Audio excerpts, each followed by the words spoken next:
इस वीडियो में हम देखेंगे गॉस एलिमिनेशन मेथड से आप कैसे अपने अननोन्स की वेरिएबल्स निकाल सकते हो।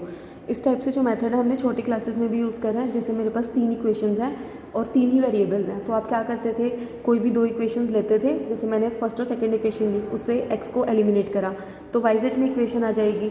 फिर मैं क्या करती थी, सेकंड और थर्ड इक्वेशन से एक्स को एलिमिनेट करती थी तो एक और वाई जेड में इक्वेशन आ जाती थी। 2 इक्वेशन आ गई वाई जेड में, ठीक है, 2 ही वेरिएबल है वाई जेड, तो इनको सॉल्व करके आपको वाई और जेड की वैल्यू मिल जाएगी। फिर क्या करते थे आप, इन वाई जेड की वैल्यू जो गिवन इक्वेशन थी उसमें पुट कर देते थे और आपको एक्स की वैल्यू मिल जाती थी। सेम आपको इस मेथड में भी करना होगा। एग्जाम्पल की हेल्प से देखते हैं। ये मैं इसीलिए नहीं कराती क्योंकि अगर मैं यहाँ से कराऊंगी आप कंफ्यूज हो जाओगे, एग्जाम्पल से ज़्यादा अच्छे से समझ आता है। तो देखो, आपको क्या करना है, इन इक्वेशंस को सॉल्व करना है बाय गॉस एलिमिनेशन मेथड। तो आप क्या करोगे, आपको ये गिवन सिस्टम ऑफ इक्वेशंस दी है, ठीक है। आप क्या करोगे, फर्स्ट और सेकंड इक्वेशन से किसको एलिमिनेट करोगे, एक्स को एलिमिनेट करोगे। कैसे, r1 equals to coefficient of X in equation 2 upon coefficient of X in equation 1।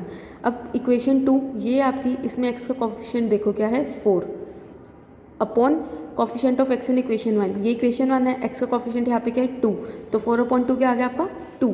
अब आप क्या करोगे, जो आपने डिनोमिनेटर में इक्वेशन लिया है ना, उसको क्या करना है, इस r1 से मल्टीप्लाई करना है और किस में से सब्ट्रैक्ट करना है, जो न्यूमिनेटर में इक्वेशन है। अब न्यूमिनेटर में इक्वेशन क्या है आपकी सेकंड, तो सेकंड में से आपने क्या करना है, इस इक्वेशन 1 को इससे मल्टीप्लाई करके सब्ट्रैक्ट करना है।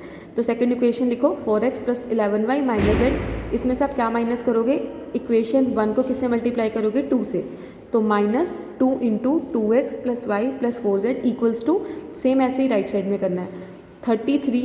इक्वेशन सेकंड क्या, इक्वेशन सेकंड सॉरी डिनोमिनेटर में क्या है इक्वेशन 1 और न्यूमिनेटर में क्या है इक्वेशन 2, ठीक है। तो इक्वेशन 2 के राइट साइड में क्या है आपके पास 33 माइनस इक्वेशन 1 को 2 से मल्टीप्लाई करोगे माइनस 2 इंटू 12, ठीक है। तो इसको सॉल्व करके आपके पास आ जाएगा y minus Z equals 1।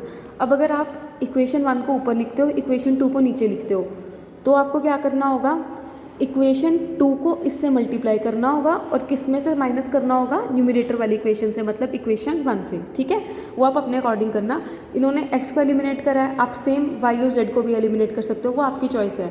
But जो आप डिनोमिनेटर में इक्वेशन लिखोगे ना, उसको आपने इससे मल्टीप्लाई करना होगा, पता नहीं, उसको आपने इससे मल्टीप्लाई करना होगा और ऊपर वाली इक्वेशन में से सब्ट्रैक्ट करना होगा। अब मैं 1 और 3 से एलिमिनेट करती हूँ एक्स को, पहले मैंने फर्स्ट और सेकंड से करा, अब मैं फर्स्ट और थर्ड से करती हूँ।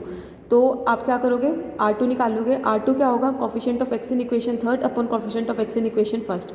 तो थर्ड इक्वेशन में देखो एक्स का कॉफिशेंट क्या है 8 अपॉन फर्स्ट इक्वेशन में एक्स का कॉफिशेंट क्या है 2, 8 अपॉन 2 इज 4। तो अब आप क्या करोगे, 4 को किससे मल्टीप्लाई करोगे, जो डिनोमिनेटर में इक्वेशन है, डिनोमिनेटर में इक्वेशन क्या है आपकी फर्स्ट ले रहे हो, तो 4 को इक्वेशन 1 से मल्टीप्लाई करोगे और किस में से सब्ट्रैक्ट करोगे, जो न्यूमिनेटर में इक्वेशन ले रहे हो, ठीक है, इक्वेशन थर्ड में से सब्ट्रैक्ट करोगे। तो इक्वेशन थर्ड आप एज इट इज लिखोगे 8x minus 3y plus 2z minus first equation को 4 से मल्टीप्लाई करोगे, तो 4 into first equation 2x plus Y plus 4z equals to, same ऐसे ही आपको राइट साइड में करना है, ठीक है, 20 माइनस 4 इंटू 12। तो इसको जब आप सॉल्व करोगे आपको एक नई इक्वेशन मिल जाएगी y और z में। अब आपके पास 2 इक्वेशंस आ गई y और z में, एक तो ये आ गई y minus Z equals to 1, एक आपको ये मिल गई y plus 2z equals to 4। अब वापस, अब आप क्या एलिमिनेट करोगे, y को, आप z को भी कर सकते हो, ठीक है। इन्होंने y को एलिमिनेट करा हुआ है, कैसे, r3 निकाला हुआ है यहाँ पे इन्होंने, वो क्या है यहाँ पे, coefficient of y in equation 5 upon coefficient of y in equation 4। अब फिफ्थ इक्वेशन आपकी ये है, y का कॉफिशेंट क्या है यहाँ पे 1, फोर्थ इक्वेशन में y का कॉफिशेंट क्या है 1, 1 अपॉन 1 इज 1।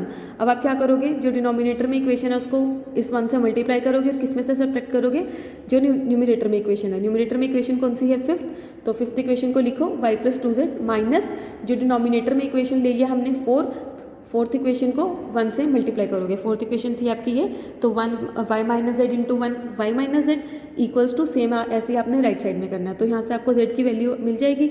अब z की वैल्यू मिल गई तो आप y की वैल्यू निकाल सकते हो इस इक्वेशन में पुट करके, या फिर इस इक्वेशन में पुट करके आपको y की भी वैल्यू मिल जाएगी। अब आपको y की भी मिल गई, z की भी मिल गई, तो इनमें से कोई भी एक इक्वेशन ले लेना, y और z की वैल्यू पुट कर देना और x की वैल्यू निकल जाएगी आपकी, ठीक है। तो ये था आपका गॉस एलिमिनेशन मेथड। सेम आपको सेकंड एग्जांपल करना है। सेकंड में भी क्या दिया हुआ है आपको, सिस्टम ऑफ इक्वेशंस दिया हुआ है। अननोन की अननोन वेरिएबल्स की आपको क्या निकालनी होगी, वैल्यू निकालनी होगी। तो आप क्या करोगे, पहले फर्स्ट और सेकंड इक्वेशन लोगे, उसमें से x को एलिमिनेट करोगे। कैसे? Coefficient of x1 in equation second upon coefficient of x1 in equation first. Second equation में देखो x1 का क्या कॉफिशिएंट है आपका 3 और फर्स्ट इक्वेशन में क्या है 2, तो 3/2। जो डिनोमिनेटर में इक्वेशन है उसको इससे मल्टीप्लाई करोगे और जो न्यूमरेटर में इक्वेशन ली हुई है उससे सब्ट्रैक्ट कर दोगे। तो न्यूमरेटर में इक्वेशन कौन सी ली थी आपने? सेकंड ली थी, तो सेकंड इक्वेशन आपकी ये है। इसको आपने क्या करना है? एज इट इज़ लिखना है -2 इंटू इक्वेशन फर्स्ट। ठीक है, इक्वेशन फर्स्ट को 2 से मल्टीप्लाई करना है और इक्वेशन 1 को 3/2 से मल्टीप्लाई करना है और उसको इक्वेशन 2 से सब्ट्रैक्ट करना है। फिर आप क्या करोगे? x1 x2 x3 इनके कॉफिशिएंट्स एक साथ लिख लोगे। ठीक है, जो पहले स्टेप होएगा, पहले तो इसी टाइप से होएगा स्टेप, ये स्टेप इन्होंने स्किप कर रखा है। इन्होंने डायरेक्ट क्या लिखा हुआ है? x1 x2 x3 के कॉफिशिएंट्स लिखे हुए हैं साथ में। पहले आप x1 वाली टर्म लिख लोगे, देन आप x2 वाली टर्म्स लिख लोगे, देन आप x3 वाली टर्म्स लिख लोगे। ठीक है, ये आपका राइट साइड है। तो यहाँ से आपको क्या मिल गई? x2 और x3 में इक्वेशन मिल गई, क्योंकि हमने x1 को तो एलिमिनेट कर दिया। सेम अब आप क्या करोगे? फर्स्ट और थर्ड से एलिमिनेट कर दोगे x1 को। कैसे करोगे? R2 निकालोगे उसके लिए, coefficient of x in equation third में x1 का कॉफिशिएंट क्या है? 4 upon coefficient of x1 in equation first क्या है? 2। 4/2 इज 2। तो क्या करोगे? इक्वेशन थर्ड में से क्या माइनस करोगे आप? इक्वेशन फर्स्ट को 2 से मल्टीप्लाई करोगे और उसको इक्वेशन थर्ड से सब्ट्रैक्ट कर दोगे। तो वही फिर आपने क्या करना है? x1 वाली टर्म्स को इकट्ठे कर लेना है, x2 वाली को कर लेना है, x3 वाली को करना है। ठीक है, तो आपको क्या मिल जाएगी? फिर वापस से एक इक्वेशन मिल जाएगी x2 और x3 में। अब आपको दो इक्वेशंस मिल गई x2 x3 में।